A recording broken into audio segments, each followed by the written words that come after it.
ഇവിടെ ഒരു ചോദ്യം, മുസ്ലിം സ്ത്രീകൾ എന്തിനാണ് കറുത്ത കുപ്പായത്തിൽ മൂടി പൊതിഞ്ഞ് നടക്കുന്നത്? ആരോഗ്യശാസ്ത്രപരമായി തന്നെ അത് പ്രശ്നമല്ലേ എന്നതാണ് ചോദ്യം. വസ്ത്രധാരണം, ഇവിടെ വിഷയാവതരണത്തിൽ സൂചിപ്പിച്ചതുപോലെ തന്നെ പുരുഷന്റെയും സ്ത്രീയുടെയും ശാരീരിക സവിശേഷതകൾ എന്ന് പറയുന്നത് നേച്ചറാണ്, അത് പ്രകൃതിപരമാണ്.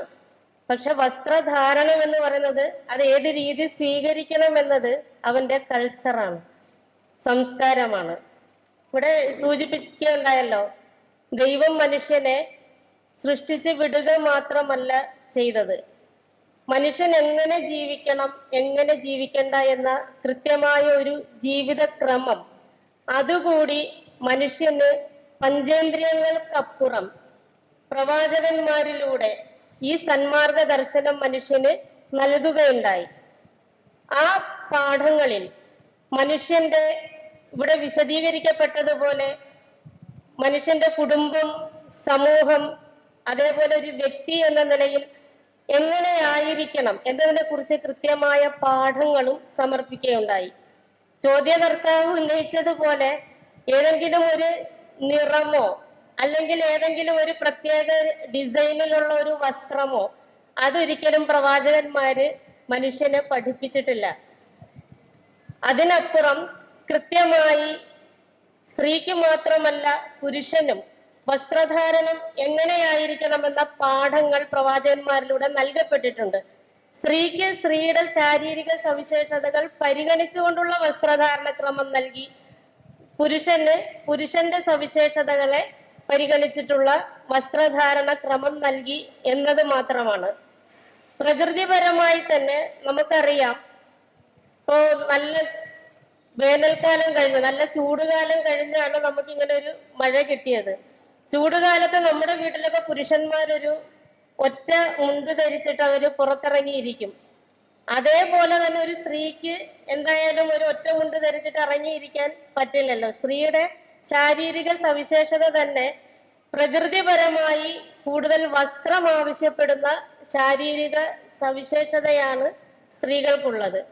അപ്പൊ അതിൽ കൃത്യമായിട്ടും ഇസ്ലാം ഒരു വലിയ ഒരു തെറ്റിനെ, വലിയൊരു തിന്മയെ നിരോധിക്കുമ്പോൾ അതിലേക്ക് തുറക്കുന്ന ചെറുതും വലുതുമായ കവാടങ്ങളെ കൂടി ബന്ധിച്ചുകൊണ്ടാണ് ഒരു തിന്മയെ തടയുന്നത്.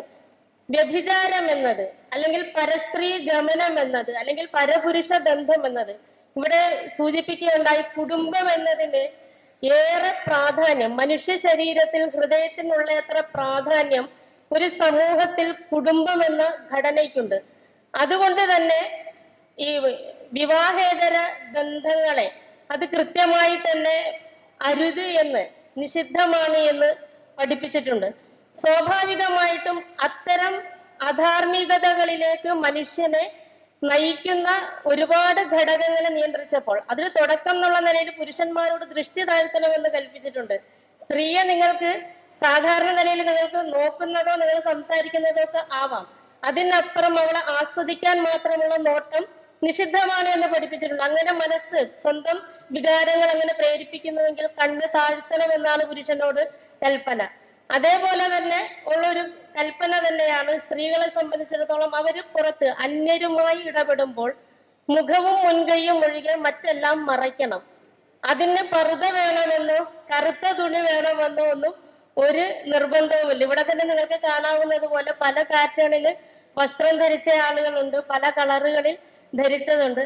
അതൊക്കെ ഓരോ ആളുകളും അവരവരുടെ അഭിരുചിയും ഇഷ്ടവും സൗകര്യങ്ങളും അനുസരിച്ച് തിരഞ്ഞെടുക്കുന്നതാണ്. ഇനിയിപ്പോ മുഖവും മുൻകൈയും ഒഴികെ മറ്റെല്ലാം മറയ്ക്കുക എന്നത് സാമൂഹികമായ എന്തെങ്കിലും മുന്നേറ്റങ്ങൾക്ക് തടസ്സമാണ് എന്ന് ഇക്കാലത്ത് സാമാന്യമായി സമൂഹത്തെ വായിക്കുന്ന ആരും ചിന്തിക്കുമെന്ന് എനിക്ക് തോന്നുന്നില്ല. മനുഷ്യന്റെ ഇവിടെ സാറ് സൂചിപ്പിച്ചു, ഇവിടെ സ്ത്രീകൾ ഒരുപാട് ഞങ്ങളെ അഭിനന്ദിക്കുകയുണ്ടായി. അതില് സാറിനോടുള്ള ഒരു അഭിനന്ദനം കൂടി അറിയിക്കുകയാണ്. കാരണം സ്ത്രീ എന്ന് പറയുന്നത് ഞങ്ങൾ സ്ത്രീത്വത്തിൽ അഭിമാനിക്കുന്നവര് തന്നെയാണ് ഞങ്ങൾ. കാരണം സമൂഹത്തിന്റെ പാതി സ്ത്രീകളാണല്ലോ, ബാക്കി പാതി പുരുഷന്മാർ സ്ത്രീയിലൂടെ പെറ്റുപോറ്റപ്പെടുന്നവരുമാണ്. അതുകൊണ്ട് തന്നെ സാമൂഹിക മാറ്റങ്ങളുടെയൊക്കെ ഒരു ചാലക ശക്തിയായി വർത്തിക്കുന്നവരാണ് സ്ത്രീകളെന്ന തികഞ്ഞ അഭിമാനം നിശ്ചയമായും ഞങ്ങൾക്ക് ഉണ്ട്. അത് ഇവിടെ അംഗീകരിച്ച് പറഞ്ഞതിനുള്ള സന്തോഷവും കൂടി ഞാൻ അറിയിക്കുകയാണ്. അപ്പൊ നമ്മുടെ വസ്ത്രധാരണം സംബന്ധിച്ച് നമ്മൾ പറയുകയാണെങ്കിൽ തന്നെയും ഗോളാന്തര യാത്രകൾ, സമുദ്രാന്തര യാത്രകൾ, ഇങ്ങനെ തുടങ്ങി പല യാത്രകളിലും ഈ പറഞ്ഞ അർത്ഥത്തിലുള്ള വസ്ത്രം ധരിക്കുന്നതൊന്നും ഒരു മനുഷ്യനും ഒരു തടസ്സവുമല്ല. എന്നല്ല, ബഹിരാകാശ യാത്രകളൊക്കെ ചെയ്യുന്ന മനുഷ്യരെ ശ്രദ്ധിച്ചു നോക്കും. അവരൊക്കെ മുൻകൈയും മുഖമൊക്കെ ഒഴിച്ച് ചിലപ്പോൾ മുഖത്തിന്റെ തന്നെ കുറെ ഭാഗങ്ങൾ കൂടി മറച്ചിട്ടൊക്കെ തന്നെ ആയിരിക്കും അവരൊക്കെ ഉണ്ടാവുക. അപ്പൊ ഇതൊക്കെ ഒരു തെറ്റാണെന്നോ ഇതല്ലെങ്കിൽ പിന്നെ ആരോഗ്യശാസ്ത്രപരമായി അതല്ലെങ്കിൽ സ്ത്രീയുടെ പുരോഗതിക്ക് തടസ്സമാണെന്നോ ഒക്കെ പറയുന്നത് യഥാർത്ഥത്തില് ആരാണ് എന്നത് കൂടി നമ്മൾ പരിഗണിക്കേണ്ടതുണ്ട്. ഇന്നത്തെ ഈ ഒരു മുതലാളിത്തത്തിന്റെ ഒരു കച്ചവടക്കണ്ണ് അവര് നോക്കിയപ്പോൾ മാക്സിമം ലാഭം ഉണ്ടാക്കാനുള്ള ഒരു മാർഗമായി അവര് സെക്സിനെ കണ്ടു. സ്വാഭാവികമായിട്ടും അവർക്ക് അങ്ങനെ ഒരു സ്വതന്ത്ര ലൈംഗികത എന്നത് അത് ഇവിടെ വ്യാപിക്കണമെന്നുണ്ടെങ്കിൽ ഈ അർത്ഥത്തിൽ ഒരു കാലത്ത് മാറ് മറക്കാൻ വേണ്ടി സമരം ചെയ്തവരാണ് നമ്മൾ.